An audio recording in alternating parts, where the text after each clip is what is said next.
It's time for another episode of the 12-Man Fan Jam Show, a show made by 12s from around the world, for 12s around the world. I'm Mozette, and here is your host and my dad, the self-appointed Reverend Moses of the St. Paul Island Church of Seahawk Positivity.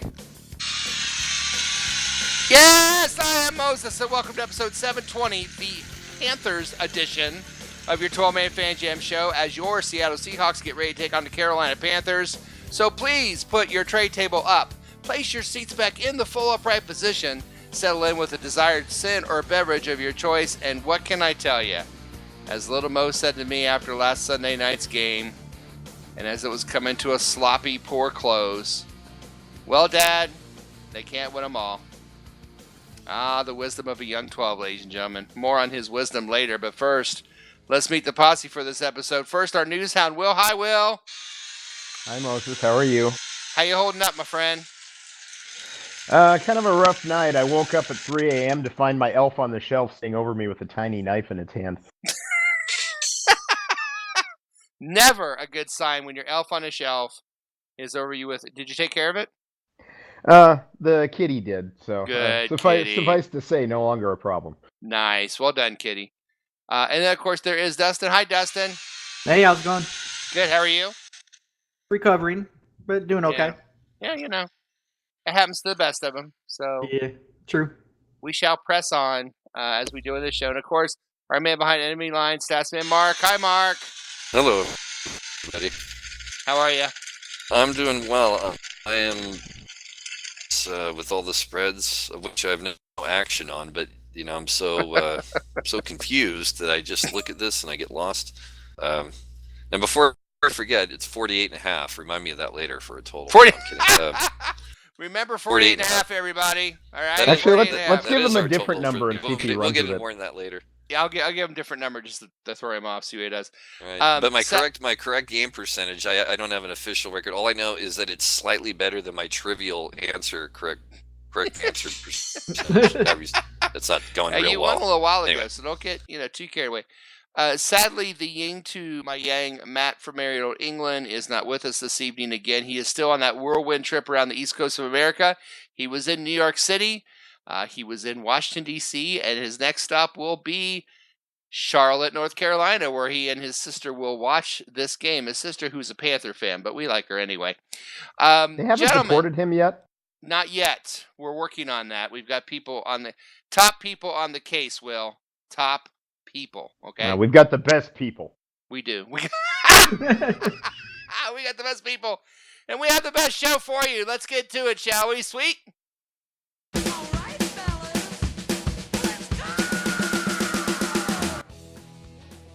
Yes, this show's run just like a real NFL football game. 4 quarters, even at halftime. Quarter 1, will share news with us. Quarter 2, we will probably briefly go over last week's game against the Los Angeles Rams, talk about our Posse Prediction Challenge.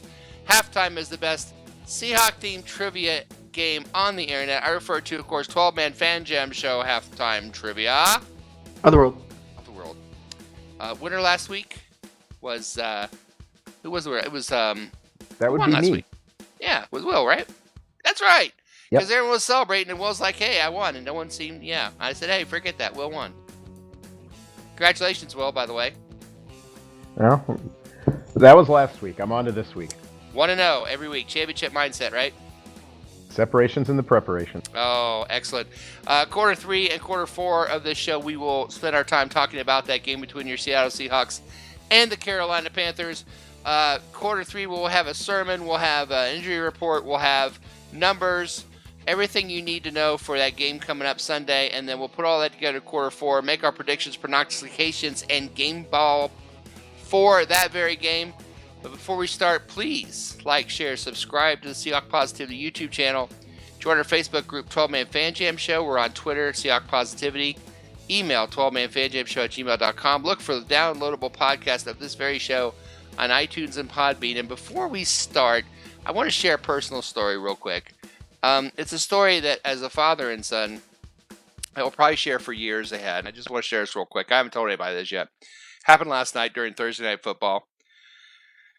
Little Mo's sitting over the couch, and I'm sitting in a chair, and he's on his phone. He goes, "Hey, Dad, there's a video on how to give yourself a leg cramp. I'm like, really? He goes, yeah. He goes, all you have to do is this, and he does it to his leg, and nothing happens, right? So I, of course, being stupid, I try it, and nothing happens. And I go, oh, okay, well, big deal. So I'm watching TV, and about 3 minutes later, I hear, "Ew!" And I look over, and he's trying not to laugh and cry at the same time. My own son has given himself a leg cramp. Yes, thank you. I feel like I live in Jackass Jr., but there it was. And Nice. then he had to go upstairs, to shower, and he had to. And I don't even want to. He had to use the dog to go upstairs. I don't even know how that worked, but there you go. So if you see videos, folks, of how to give yourself a leg cramp, don't do it. It really happens. All right.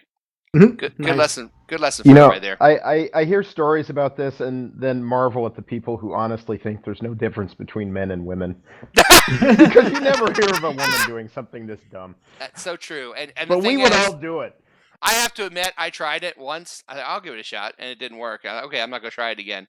But persistence. God love him, persistence. But anyway, enough of that. Let's get to the first quarter and news. Oh, yes. News from around the NFL brought to you by our news hound, Shadowhawk Will, and brought to you this week by a very special sponsor. Take it away, Joe Fontana and Ron Burgundy. This week's sponsor news is... Time to musk up. Wow. She gets a special cologne. It's called Sex Panther by Odeon. It's illegal in 9 countries. Yep. It's made with bits of real panther, so you know it's good. It's quite pungent. Oh, yeah. It's a formidable scent. It stings the nostrils. In a good way. Yeah. They've done studies, 60% of the time, it works every time. That doesn't make sense. It doesn't, but 60% of the time it works every time. Sex Panther. Look for it now at a boutique near you. Will, what you got for us? Well, it's going to be hard to follow up on that, but I will try. Actually, my first story is about Bears Hall of Fame middle linebacker Brian Urlacher, as told by Aaron Rodgers, who was speaking of Urlacher and mentioned that there was some interesting defensive audibles or checks that Urlacher would call. Speaking to the Chicago Sun-Times in advance of the this week's Packers-Bears game, Rodgers said, quote, "The checks he was saying were super inappropriate. I think it was before the miking up of the guards where every single word is heard. Because I promise you, if that happened today, some of that stuff would have had to get bleeped out." I asked him, was any of that stuff real or were you just messing around? He said a lot of it was real. They would come up with them specifically for the Packers week because he said he had a beat on when we were checking or audibling. And they would come up with specific dirty checks to combat anything that we were trying to do. Jason Leiser of the Chicago Sun-Times tried to press Rodgers on anything specific he could tell him, and Rodgers couldn't even offer a cleaned-up version of what Urlacher was saying to him on the field. So, kids, don't try this at home. Yeah, we've learned a lot already. Don't try this at home in many ways, but also don't try that at home. I agree with you. Have you guys seen the video where Jared Goff is giving audibles and they're like, Tupac, Obama? No. Oh, you haven't seen that? Yes, I have. Yeah. I haven't. Jared Goff, his audibles are like the opposite of what you just did with Urlacher. Jared Goff, they had him mic'd up one time and he was yelling, Obama, or he'll go, Tupac, and he'll say, he has all kinds of weird ones. It's like, they're really funny. I mean, I don't know how you don't laugh when you hear them, but... Well, I think it turns out Urlacher was speaking to his experiences or exploits with Paris Hilton, probably. Oh. And that's why they just can't... Were they a thing? I think so. I Apparently think there was so, some yeah. story. There was some story. Yeah. Wow. It was not him in Yeah. the tape, though. So Something about... That wasn't. What tape? What are you talking about? I think Tape? she commented something about him in a Blitz package. Not Oh! That's hot. That is hot. It's too bad we can't talk about any of those Urlacher audibles, but I'm sure they're enjoyable, Will. What else you got for us? Well, Dennis, it's interesting because barring a last-minute benching or injury, something is going to happen this Sunday night, which has not happened in an NFL game since 1927. Do tell. I think I actually know the answer to this. Go ahead. Well, we've had brothers play in the same game before, and even the Seahawks when Jordan Babineau was playing for Seattle and Jonathan Babineau was playing for the Falcons. Right. But this Sunday, when the Bills play the Steelers, will be the first time that a brother trio has played in the same game. Whoa! Nice. Yeah, Bills linebacker Tremaine Edmonds, Steelers safety Terrell Edmonds, and Steelers running back Trey Edmonds will all be on the field. Wow. And that's pretty cool. According to Elias Sports Bureau, the last time three brothers all played in the same NFL game was when Joe Rooney, Cobb Rooney, and Bill Rooney all played for the Duluth Eskimos in 1927. Goodness. Oh, that was a good game. Their mom, Felicia Edmonds, told the Steelers website, "It's going to be a fabulous moment. One thing is this will be the first game ever when I get to clap for every single call, every play. It doesn't matter if it's defense or offense, they are good for us." So, and that is awesome. Little brief bit of trivia. Their father is two-time Pro Bowl tight end Farrell Edmonds, who briefly played for Seattle in the 90s. Yes, he did. Yes. From Miami to Seattle. Yep, I remember that. Wow. He was Seattle's first Plan B free agent back when that was a thing. Sweet. Yes, he was. Damn, how proud is he? I heard Edmonds. I thought, I wonder if he's related to Farrell. And yes, he is. I didn't know guys needed to take Plan B. That's interesting.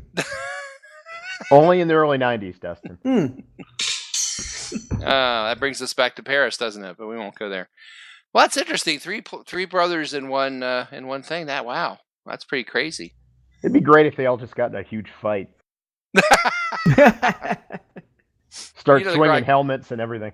The Gronkowskis could have the Watts can maybe do that sometime if they all. It would be hilarious if they did that and then their mom went on the field to stop it. Swinging a cane or something. Get out of the way. Pull them off the field by the ear. And then the ref says no penalty because they've been embarrassed enough. Yep, mom handled it. Best chunky soup commercial ever. No doubt. Right? That would be an awesome chunky soup commercial. Yeah, I can't imagine. That's pretty cool. Three brothers playing in the same time. That'll be fun.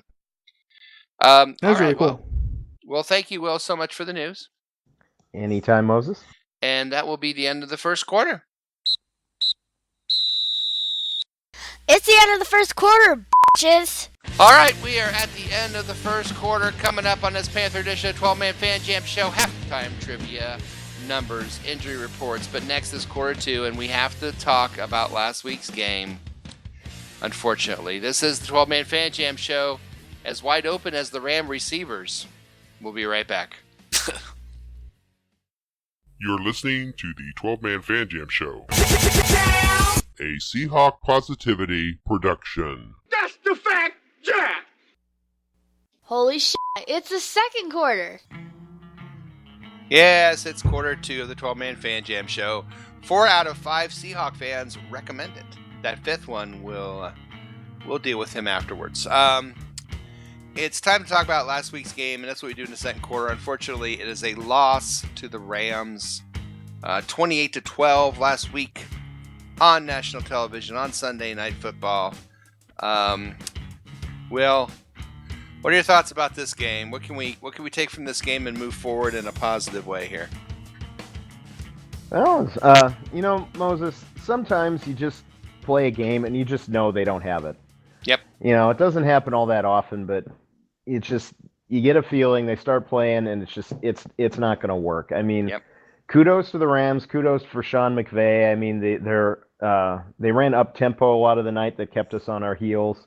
They were getting open. They were making Russell Wilson's life miserable all evening. Every time we had a chance to move the ball on offense, we literally dropped the ball. For a second there, I thought I was going to win my prognostication at least after Diggs' second interception. But then the Rams were smart enough to realize, the only thing keeping Seattle in the game is Jared Goff, and then basically took the ball out of his hands for the rest of the game and let everybody else run wild. Right. But, it was an awful game. The Rams had our number. Tip of the cap to those bastards. But it didn't really hurt us all that much in the long run if we can bounce back from it, because we still have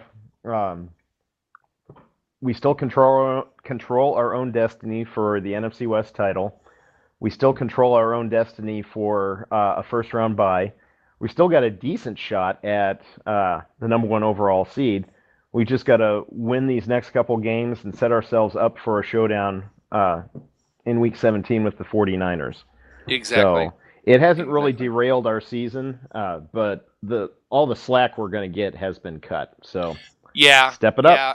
Well, and if you think about it, if I'm not mistaken, 4 out of the last 5 games that we have played them, they have beaten us, and the one that we beat them was the last second field goal that they missed. Yep, There's Kona agrees. There's Kona. Our Kona's 12-man not happy about that. Our 12-man Fan Jam show mascot, Kona, spoke up. But I think, so Kona's telling me that I'm right. 4 out of the last 5 games we've lost, and the one we won was when they missed a field goal at last second. So they kind of, I hate to say it, but it seems like this rivalry throughout history, such as the last 20 years or so, has been one of where one team wins 5 or 6 in a row. We own them. They owned us for a long time. Then we owned them for a long time. And now they're back to owning us for a long time. It's just kind of a weird situation. But, I don't know, Dustin. Time to panic. Was this an anomaly, or is this, oh, God, we're in trouble? No, I think this was a bad game against a team that we typically struggle against. Yeah. So I think it was kind of more of the same when it comes to the Rams. But, man, I was tired of seeing Jared Goff get wood. It was happening all over the field. And he sure wouldn't be pressured to do anything else, except third quarter they started, but yeah, no pressure. He hit wood how many times in the first half, or how many yards? My God, too many to count. Okay, this discussion is getting awfully filthy. I'm sorry. Well. Oh, no. Goff hit wood. Yeah. Yeah, I'm surprised it took anybody so long to catch that. Well, you kept saying it, and I kept trying to throw it off, but, So somebody had to admit the obvious. I can only do so much. But and the thing that drove me crazy in the second half was that time where they ran like 3 or 4 straight reverses. Yeah. Okay, we get it. It's a reverse. You might want to do something about that. I don't know. Yeah, Wyman mentioned that on the radio broadcast. He was like, "Yeah," he's like, "I get it. Keep doing it till they stop it." I would. Yeah. And they did. Mm-hmm. So there you go. They sure did. Yeah. So you don't think it's time to panic or anything? No, not at all. I think this is just kind of par for the course with the Rams. They give us fits, and we have not figured out how to play that offense. No, sadly we haven't. What do you think, Mark? Panic? No panic? I mean, we'd won 5 in a row. I guess the thing I was, it's just unusual to see Seattle flat for a prime time game. So I thought the fact that it was Sunday night, it was if we were gonna be flat, it would help fix that, because we're usually pretty juiced. But man, this game, contrary to Pete's mantra, this game really was won in the second quarter, but it was by the Rams, and they played a good game, and the Rams are waking up a little bit. A lack of pass rush. I mean, there's certain things that there's a few bigger picture things that are concerning, and then now we'll of course get into a bit more later, but Clowney is now out for Sunday. Right. Mm-hmm. Right. And anyway, story. But I ultimately, we'll talk later. But I still maintain at $20 million a year. Yeah, I still maintain that if they could get to Goff, it would have been a different story. If they could have gotten to Goff, I think Goff would have made more mistakes. Yeah, Gurley was running a little bit. He got a touchdown, but I just hopefully we start resuming some pressure, because our playoff odds go as that defensive pressure goes in some ways. But we'll see. I don't know if the Seahawks just hadn't had enough time off during the week or whatnot. The one thing that I thought was very noticeable was the defense looked slow. Yes. Very, very slow. Very much, sir. So, which is too bad. And they look flat. They looked flat. I agree. Mm. I don't know. The offense, I mean, it wasn't their best. Wilson with a 69.8 rating. But Carson had 76 yards. Metcalf 6 catches for 78 yards. A missing guy for me is Lockett had 4 catches, but I just didn't feel it. I feel like they got to really start. I hope he's feeling better. I think this leg was a bigger deal than they first said. And I hope that he gets better. But we did give up 116 yards receiving to their tight end, Higbee, which tight ends always seem to be a sore spot for us. And like you said, he kept hitting wood for 98 yards. Yep. So there's that. And, of course, you just can't keep Aaron Donald from absolutely terrorizing poor Russell Wilson. He probably has him in his nightmares. And I know it's tough to kind of think about, but do you think that Wagner has he lost kind of a little bit of a step, like his coverage? I mean, I don't know. It's been a different year for him. It's just I been know a his different stats year are there for and him everything. It's in just a little bit, different. Yeah. I don't know. It's a good question. I don't know if it's that or the scheme or what, but there were a lot of wide open people out there. And losing Penny to injury right when he was starting to come on, that just sucked all the air out of it. He had fresh legs too, man. Yeah. He was primed if we were going to use him. He was ready with fresh legs to tear it up in the playoffs. I think that was part of what hurt us on offense, because Pete was clearly scheming around running it down their throat with Carson and Penny. And then when we lost Penny and then Procise comes in and he hasn't had the work, that really hurt what we had planned for. Yeah, yeah, I think so too.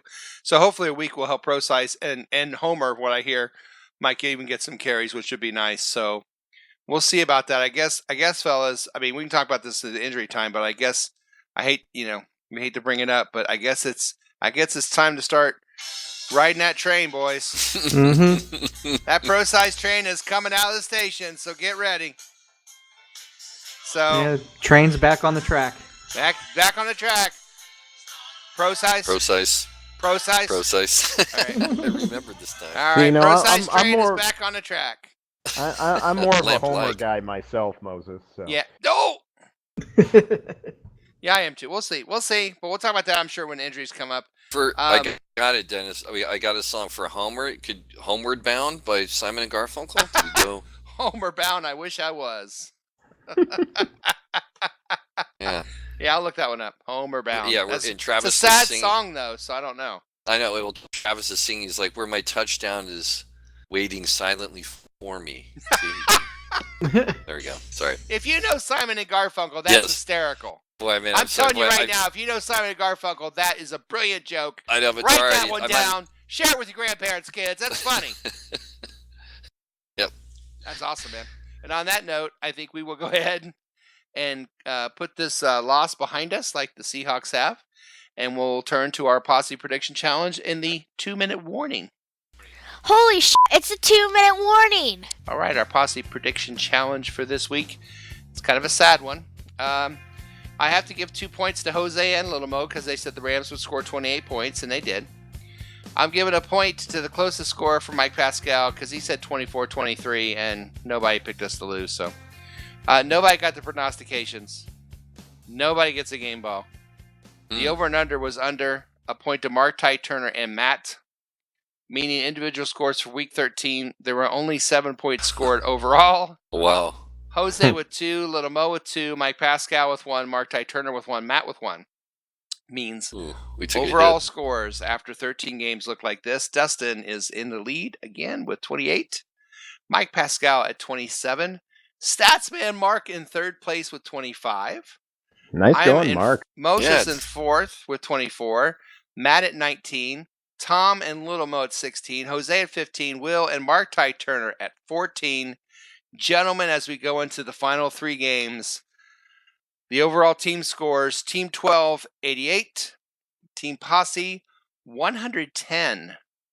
22-point lead with 3 to go.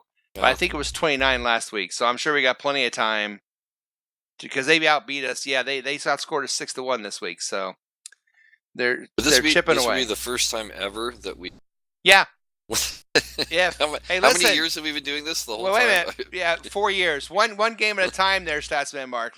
You got to go 1-0 every week. Yeah, we got to go 1-0 every week, so we got to win this week. So we'll talk about that in the fourth quarter. But it'd be great if this were a video show. You could see us like when they cut back to me making that comment. All of a sudden, I'm wearing a Jaguars jersey. It's like I'm getting ahead of myself. Like we're gonna be good next year, y'all. You know? Don't jinx it. I'll be like pouring salt over my shoulder, and Right. Yeah.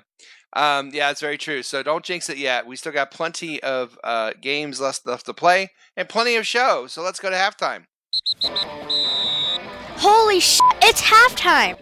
All right, coming up is Sex Panther made from bits of real panther. Is it a pungent odor? Does it sting the nostrils? Yes, all these answers and so much more around the corner. But first, another rousing rendition of 12-Man Fan Jam Show Halftime Trivia. And that was just happens to be coming up next. You're listening to the 12-Man Fan Jam Show, a Seahawk Positivity production.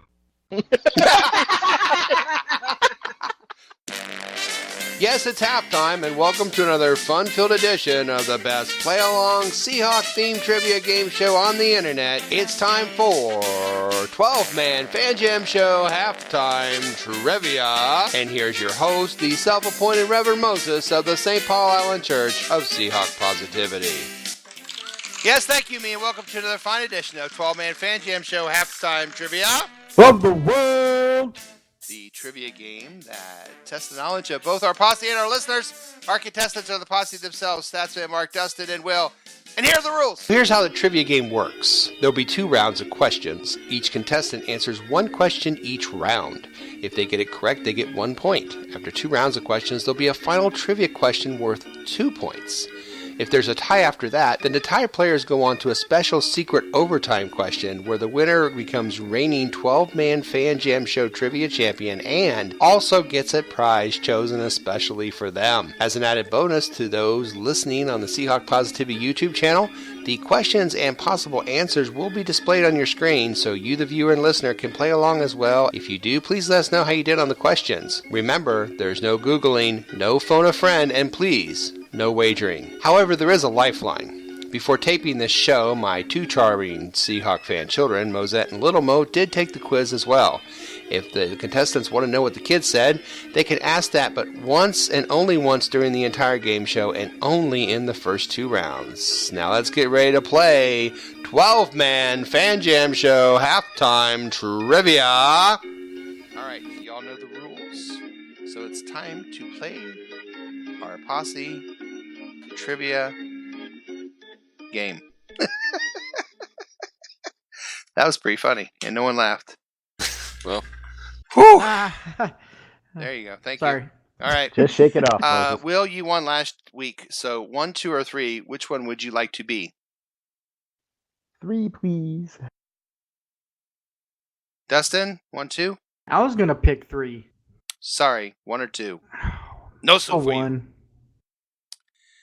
That means Mark gets question 2. All right, here we go, gentlemen. As you know, 2 questions about the Panthers, 1 question not so much about the Panthers. All right, here we go. Dustin, yours is a football question. You're welcome. Oh, about the Panthers? About the Panthers. Oh, cool.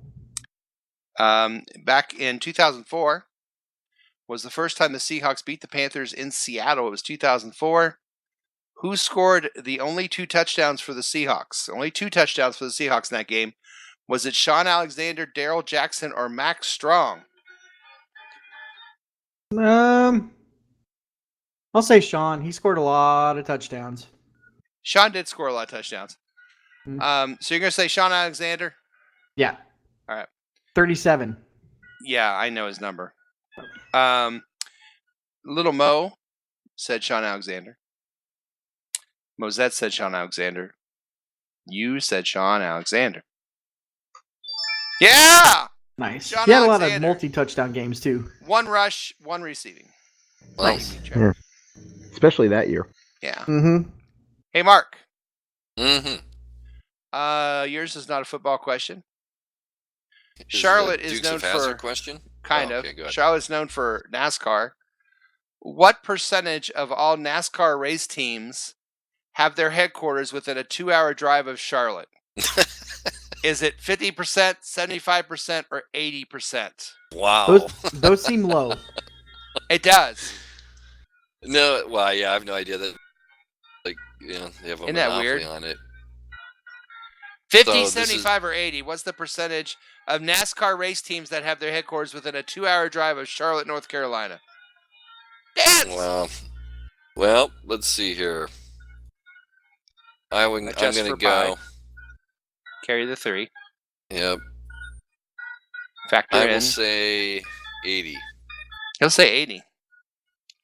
All right. Little Mo said 50. Mosette said 80. You said 80.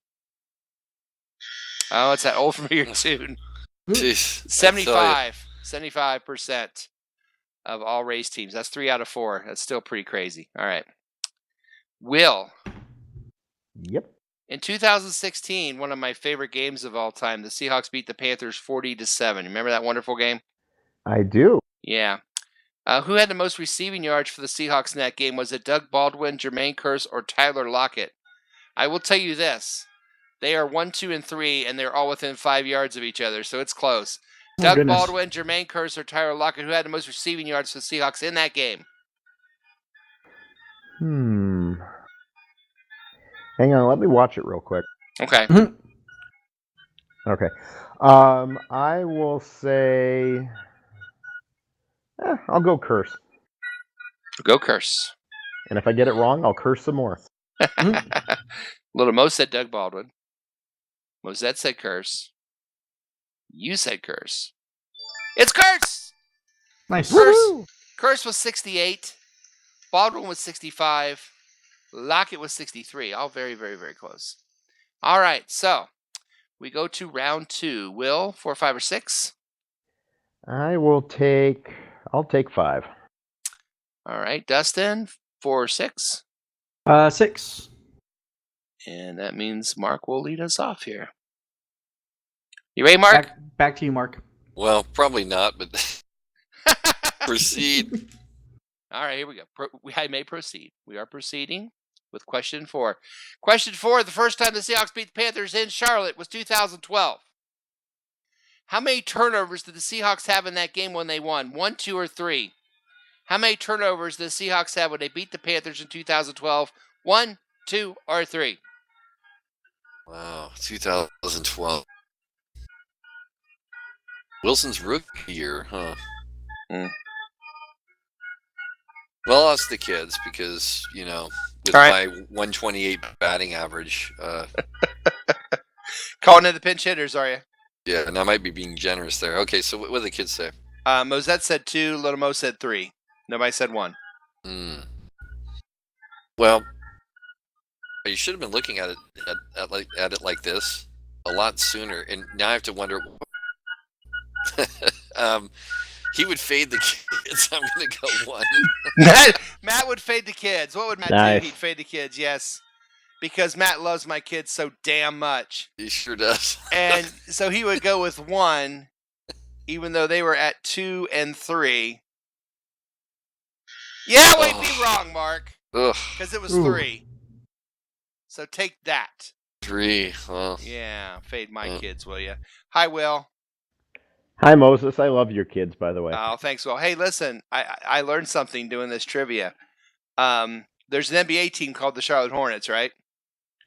But there's a reason why second iteration. Yep. Well, but there's a reason they're called the Hornets, because a long time ago, Charlotte, the city Charlotte, was given the term Hornet's Nest by what famous general? General Cornwallis, General Hamilton, or General Washington? Who gave Charlotte the term Hornet's Nest? General Cornwallis, General Hamilton, or General Washington? I'm going to ask the kids just to see if they've heard of any of the other two besides Washington. Well, I tell you, Mosette can sing Hamilton from beginning to end, but Little Mo said General Cornwallis, and Mosette said General Washington. Nobody said Hamilton.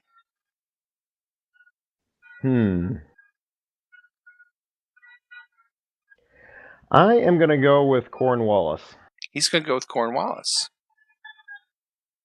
All right. Yes!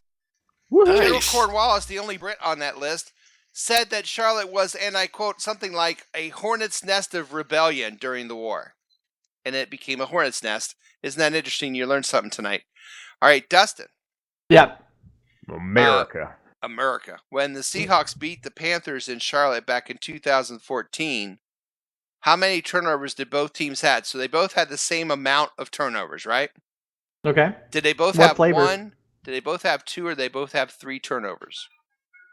What flavor were these turnovers? I'd go cherry. Apple. Cherry. Mine are Cherry apple on turnovers? the... By the way, we did not mention a game thread.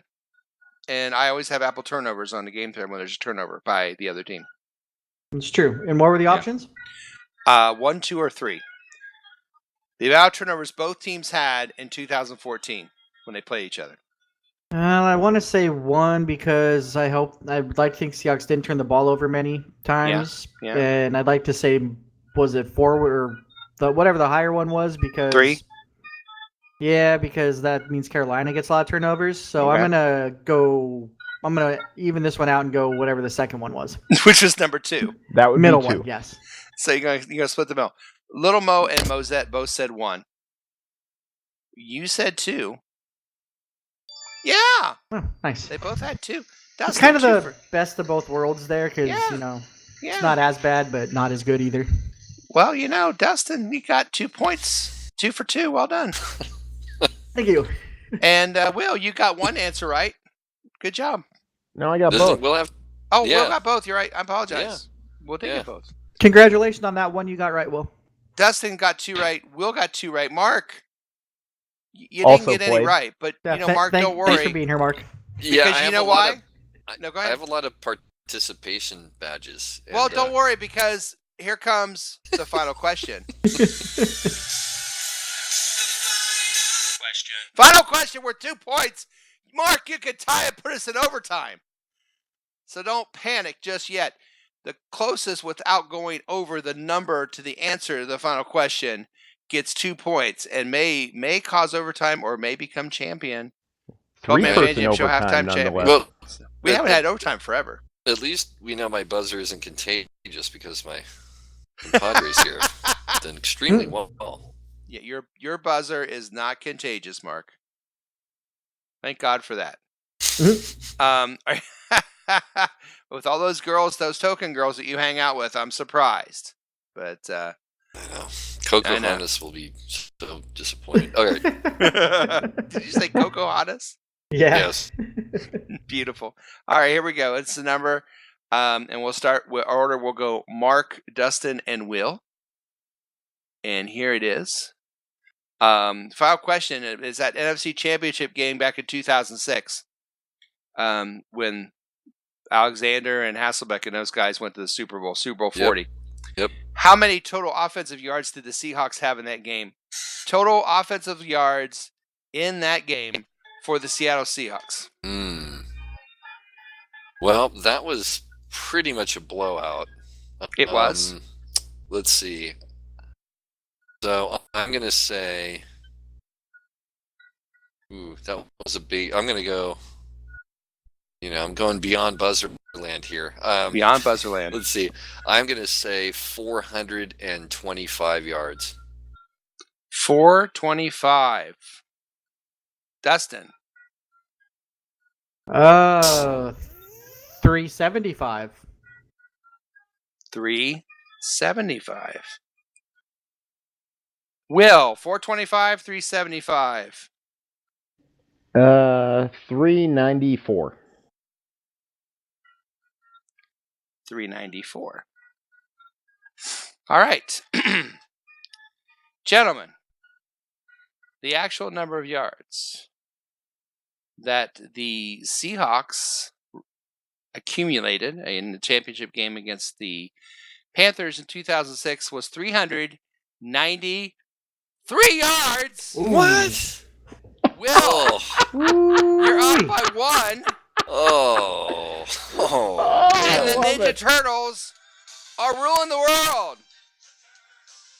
Wow. 1. You're up by 1. Yikes. This is the One. third time I've done that. I love it. It's killing me, Will. My goodness. Congratulations, Dustin.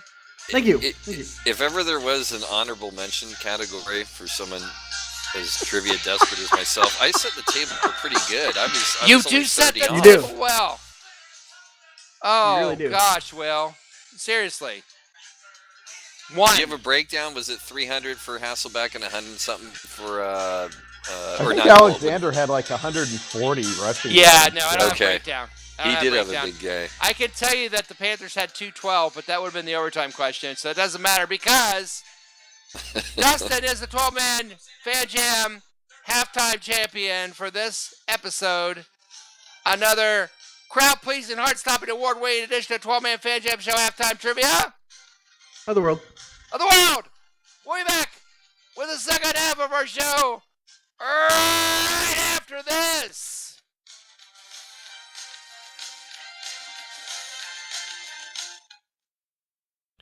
You're listening to the 12-Man Fan Jam Show, a Seahawk Positivity production.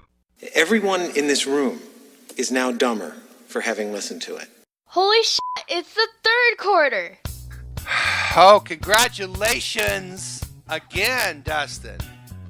Thank you. And Will, one lousy point away. I've got a knack for it. Is that the third time you've done that? Yep. It's the third I can think of. But, Including our first live show in 2016. Our first live show is, I think, the first time you did it. Yep. Yeah, three times, one off. It's exciting halftime trivia, but here we are in quarter three. So we will move on with the third quarter of your 12-Man Fan Jam Show. Panth or no Panth? It's the Panth optional podcast for this week.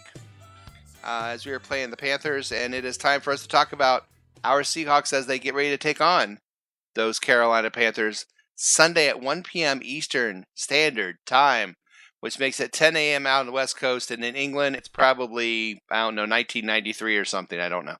Mm-hmm. So check your local listings for the correct time. Another 1 o'clock East Coast game for Seattle, but they've done pretty good in those, so we will hopefully do okay here. And we're going to see how healthy these teams are by turning to our own Dr. Dustin with the 12-Man Fan Jam Show Injury Report. Dr. Dustin, tell us the news. Doctor, give me the news. All right, we're going to start off here with the Carolina Panthers. They have 3 players that are out. Tackle Greg Little has an ankle injury, not playing. Linebacker / defensive end Marcus, not sure how you say it. Haynes is the last name. He's got a knee injury, not playing. And I think this one is probably good for Seattle, seeing as how we're awesome against tight ends. Greg Olsen's going to be out. He's not playing. He has a concussion. That's big for us, I think. They have 1 doubtful player. This is going to be offensive lineman Garrett McGinn, ankle injury. And then one that's questionable. Linebacker / defensive end Mario Addison says he's got a chest problem. I don't know what it is. I didn't bother to look. You didn't look at his chest? Nope. Not at all. I don't blame you. Now, Seahawks, the Seattle Seahawks, they have 3 players that are out. One was obvious. Rashad Penny, he sprained his ACL. He's IR bound. We will not see him again this season, unfortunately, which is too bad. He was just getting going, too. Linebacker Michael Kendricks has that hamstring issue that's been bothering him. He didn't practice, and he is not playing yet again. And then the big one is Jadeveon Clowney. He's not playing. He's had that sports hernia issue, but they're calling this one a illness. I guess he's had the flu this week, and they're saying that he hasn't healed up enough from that. He's still sick, so he's not going to play. I don't know if I buy that, to be honest with you. I think they're just using that kind of as an excuse to not have him play because of the team we're playing and how good they've not been this year. I think that's what I was going to say. Do you think we're okay with him? I mean, without him, do you think this is a good idea to rest? If they're resting him, do you think it's a good idea to rest him? Yeah, I think that I'd rather have him healthier for San Francisco than Carolina. So, yeah, and I still think that even with the players that we're losing for the game, we still got a very solid chance, probably better than not chance that we're going to beat that team because they're just not a good team, and the Seahawks are. Yeah. 3 players are questionable. Tight end Luke Wilson, who's campaigning to play. He has not stopped campaigning to play, but his hamstring's still giving him issues. You got Shaq Griffin. Hamstring also. I guess that happened at the end of the last game. Yeah. Or sometime during the last game, but he didn't miss any time because of it, but it's been bugging him in practice. Yikes. So they're trying to manage that. And Ziggy Ansah, who's dealing with that stinger. Yep. They're all questionable, and all 3 are going to be game time decisions. So we'll probably find out, what is it, an hour, 2 hours, or whatever it is before the game when they release that. Yeah. And then as far as players that are out, Or I'm sorry, that's it actually. That's it. Yeah. Yeah, and we're gonna see. Looks like Coach Carroll talked about seeing maybe Travis Homer a little bit more, Mhm. and of course, there's another guy. It's time to get on the train, everybody. Yep. Get on that pro size train. Pro size. All right. Join in and get on that pro size train, baby. It's gonna roll this week. It's gonna have to. We need more out of him than last time. So we'll see. We're with you, CJ. God love you. A lot of pressure on that young man right now. We'll see if he can pull it off for us. I don't know. We'll see. At the very minimum, he should line up in the right spot so Russell doesn't have to correct him again. That would make me happy. Yes, let's do that. That'd be a good start. Yeah. Thank you, as always, Dr. Dustin. Well done. Yeah, thank you. And now the guy that always has our number, the man with numbers and tokens all around him. It's time for Statsman Mark and the 12-man Fan Jam show by the numbers for our game, and maybe a couple of teasers, Mark. Ricky don't lose that number. Ricky don't lose that number. Ricky don't lose that number. Boy, there was some extra emphasis, high notes. Yeah. So. Yeah, I had to squeeze something to get that high note out. I don't want to go there, but go ahead. I'd rather not share. Oh boy, yeah. There was a band called Climax too back. Oh, I believe. No! Yeah. You went there. Yeah, with a K. See, there's something wrong. Anyway, we all know that my picks this year, if anyone's paid attention, if you would have faded everything that I've been telling, you would be at plus 58% if you went completely opposite of what I've been telling you. So I'm making real money. There's that El Camino. See, I live in such a great neighborhood. Anyway, don't know if you heard that in the background.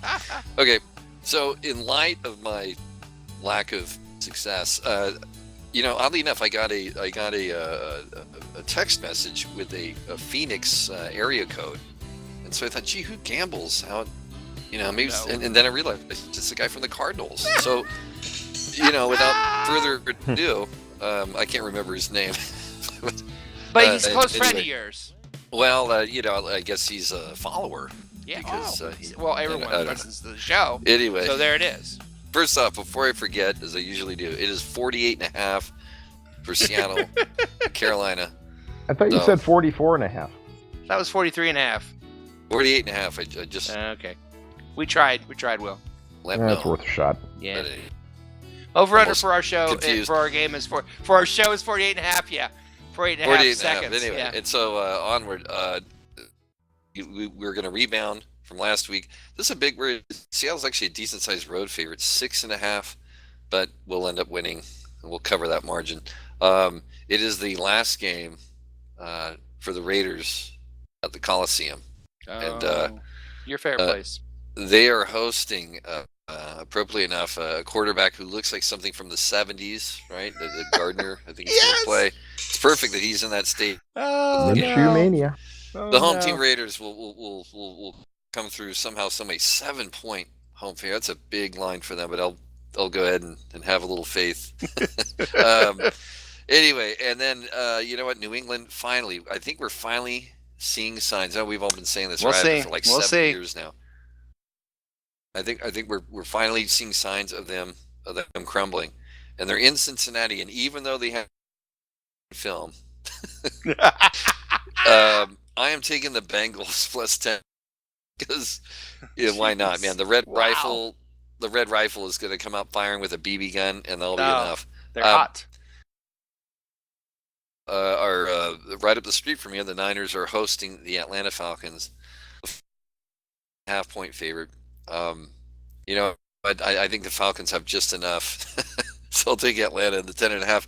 And finally, you have a division that nobody wants to win. The Eagles are in Washington, and the Eagles. Yeah, forget these guys. I'm taking Washington in 5, but this is the money line pick. So if you want to turn $100 into, well, if you want to make any money, just go opposite what I'm saying. So anyway, But I would do still a money line pick on the Redskins. I think they're going to beat Philadelphia, and then both teams will still be tied at 6, and because I think the Rams will beat Dallas. Yeah, that would be spectacular. So there you have it. That would be spectacular if that happens. And again, if you fade everything I do, you're on the plus side. So. Oh man, thank you so much. Quick disclaimer: these numbers have been presented for entertainment purposes only. The 12-Man Fan Jam Show does not endorse betting on anything at any time. Please don't take these numbers or anything we ever say on this show ever seriously. Thank you so much, Statsman Mark. Well done. Yeah, well, it takes a big man to admit,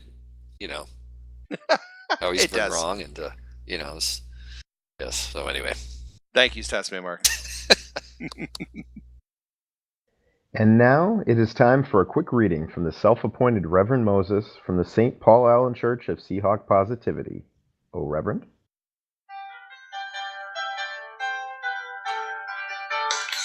Yes, this is your self-appointed Reverend Moses of the St. Paul Allen Church Seahawk Positivity. How is everyone this evening? Hey, I'm good. Where's everybody? Good. Get your heads up. It was the Rams. Who gives a daggone about some team from LA? They that's all they got. They're going to be sitting home in January. We all know this. You give them a little sugar. You say, here, honey, here's the victory. Now go sit down like everybody else that's going to be losing. At least it'll be warm where they're at, I guess. Don't worry about it. Get your heads up. Because, there's nothing better than seeing these black cats from Carolina cross your path on the schedule. Could not be a better time, is there? I mean, these cats bring you good luck when you see them because you got to play them, and that's good. But let's get a little church up in here. A read for the book of 2019 NFL season, chapter 14, verses 3 to 12. Now is not the time for despair and sadness, my friends. There is so much left to travel. So many battles left to win. So as they traveled eastward to the land of NASCAR, they were met by black cats. Those cats did lift up a roar and wanted to defeat us. But Seahawk positivity is too powerful for them. We did rise up, send those kittens back without their mittens broken and defeated. And for those who stand in the way of Seahawk positivity, they shall learn that they do not stand for long. This is the good word of Seahawk positivity, my brethren. Go forth. Spread the good word of Seahawk positivity. Praise Largent. Praise Cortez. Praise Walter Jones. Praise Kenny Easley. Go Hawks. And that is the end of our third quarter. Coming up directly, it will be our predictions, our prognostications, and our game balls for the Panthers game, ladies and gentlemen. You are listening to your 12-Man Fan Jam show. Take us out, congregation. Keep your heads up, everybody. It's one loss. It's not the end of the world. The Rams got nothing else going for them. We gave them a gift. That's all I'm saying. You're listening to the 12-Man Fan Jam Show, a Seahawk Positivity production. Are we having fun yet?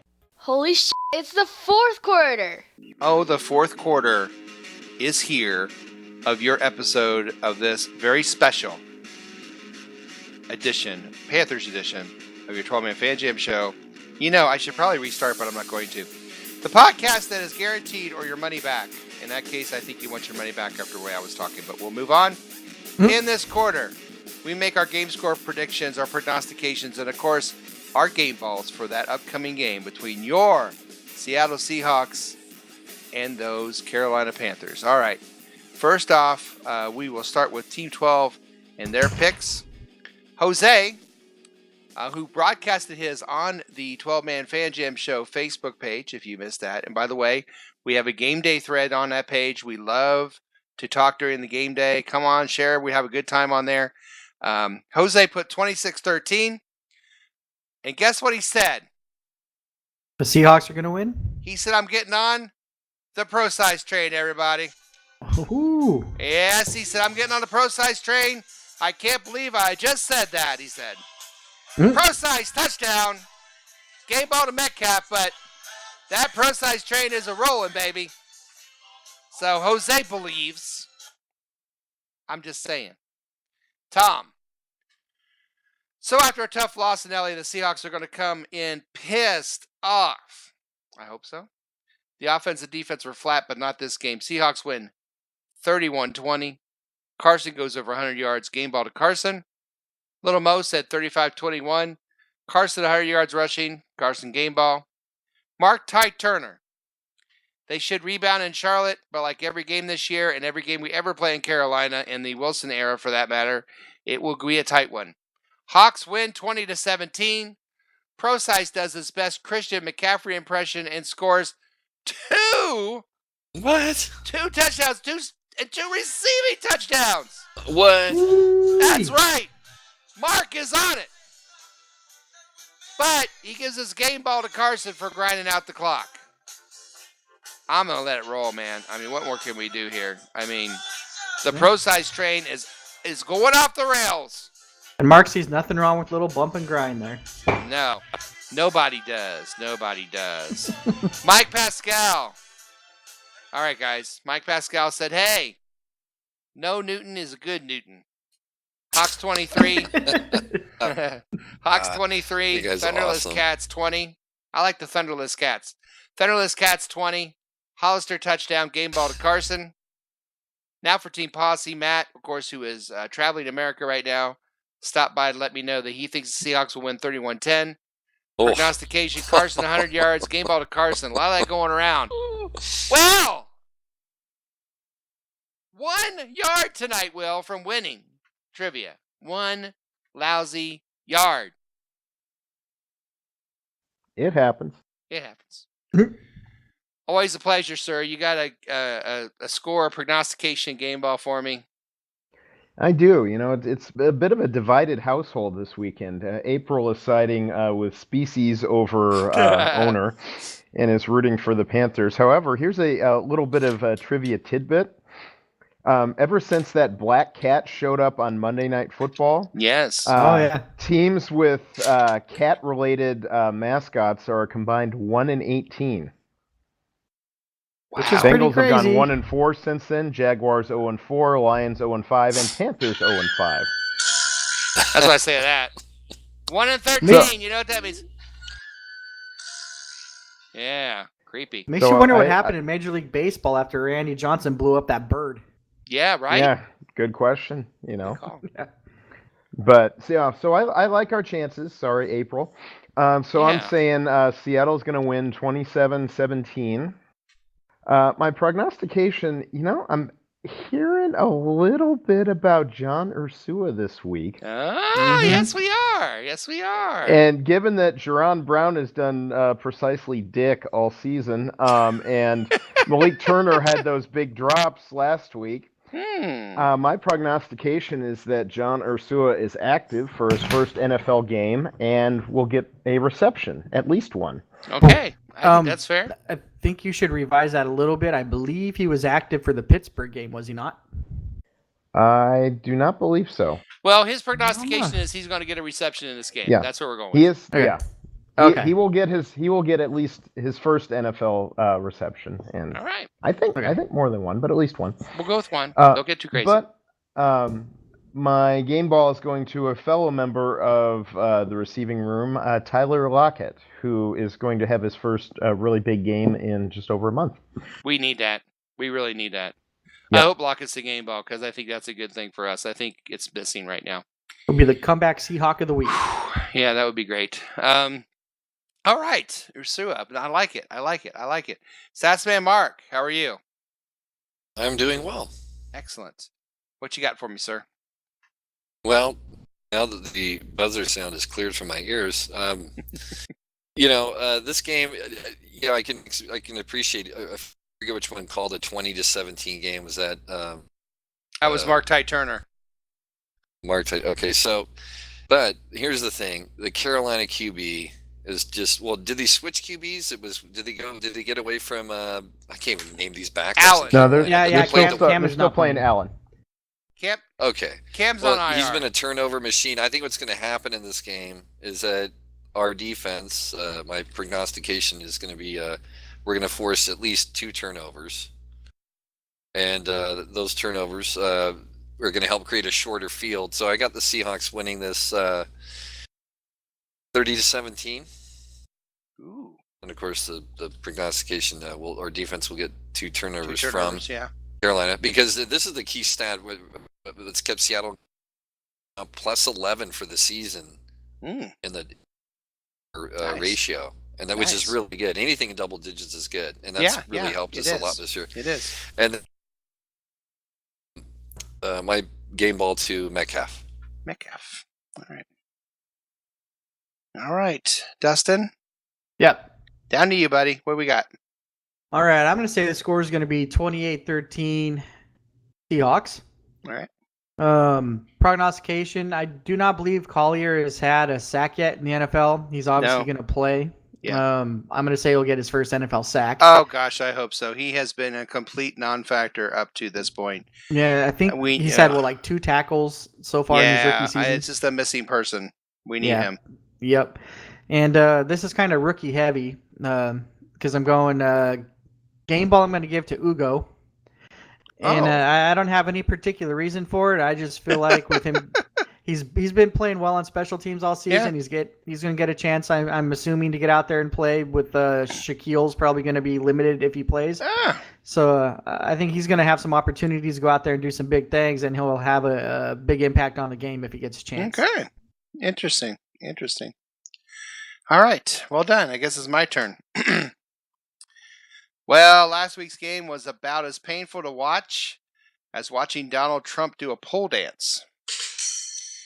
First you're disgusted, and then as it continues, your disgust turns to anger, and finally you just fall back in your chair and stare off into space, just hoping it ends soon so you can go to bed and sleep the whole stupid thing off. But I digress. Seahawks defense was about as solid as Olaf from Frozen sitting on a hot plate last week. Mm-hmm. Offensively, I saw more drop passes than Ryan Reynolds backstage at the Miss Universe pageant. Mm-hmm. Moving on, the Panthers are led this season by quarterback Kyle Allen, who has the face of a 10-year-old boy who can't wait to get home from school and play Fortnite all night. Get a good look at him. Panthers fired longtime head coach Ron Riverboat Gambler Rivera, who apparently didn't know the old thing on when to hold 'em and when to fold 'em, buddy. No, he didn't know when to walk away, and he didn't know when to run. Well, you know what? I take that back. Maybe he knew when to run, and it's now. He was replaced by defensive backs coach Perry Fewell, whose name sounds like he and Muffy can't wait to escape to the Hamptons this weekend and drink some Chardonnay with the old cricket team from college. He'll have plenty of offseason to do just that, as the Panthers aren't going anywhere but home after week 17. But we're going somewhere.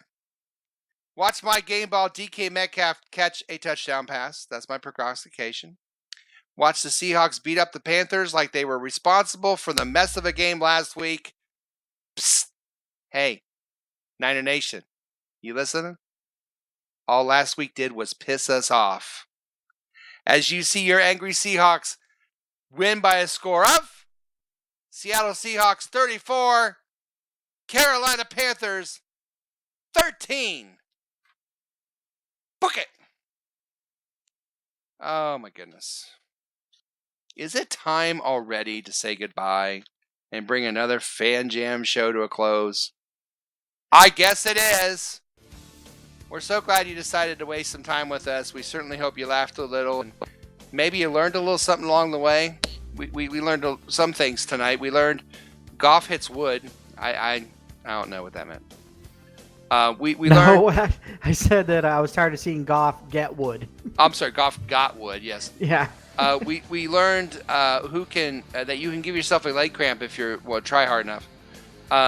Mark's buzzer is not contagious. Sometimes Mark goes beyond buzzer land, wherever the hell that is. And sometimes Moses squeezes to get high notes, but we won't go there.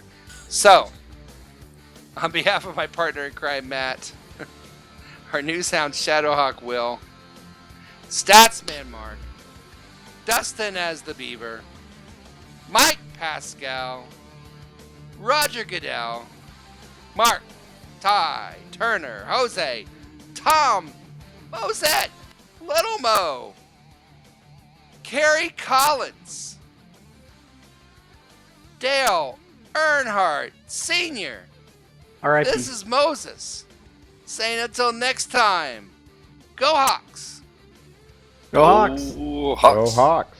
Kitty, kitty, kitty, kitty, kitty, kitty.